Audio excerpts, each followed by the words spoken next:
bigyan mo ako ng assessment ng bawat isa sa mga housemates para makatulong naman sa mga taong bayan. Kanino ka mag-I do para maging bahagi sila o siya ng Big Four? Si Vicky, nakikita ko kasi kay Vicky yung kung paano siya ka-meek na tao, yung napaka um, reserved na tao, pero gustong makita yung buhay, gusto niya magkaroon ng sagot lahat yung mga questions niya.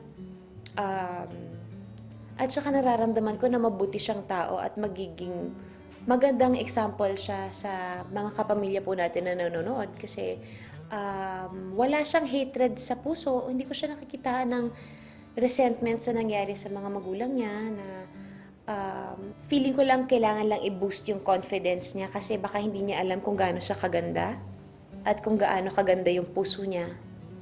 Pero isa po si Vicky sa mga bibigyan ko ng I do at si Joshua. Yung isa po, siguro kay Loisa. Si Loisa yung isa sa mga housemates na nakikitaan ko ng kahit bata pa, pwede pang mabali yung mga, pwede siya maging example sa mga kabataang nanonood na ito yung mga bagay na dapat gawin, ito yung mga bagay na hindi dapat gawin. Ang ano pa niya ang raw niya, masarap siyang panoorin, masarap siyang pag-usapan. Very honest naman din po yung bata. Maingay nga lang. Pero nagagawa naman po ng paraan yun, di ba?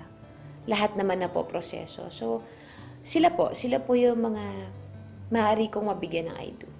Siguro po yung isa kong I do, ibibigay ko kay Maris. Kasi may talent siya.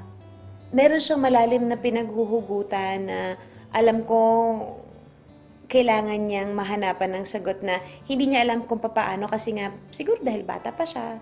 At saka gusto kong makita sa kanya yung meron siyang fulfillment na nagawa for her family kasi baka iyon yung maging daan para maging talagang together yung family nila sa tamang proseso.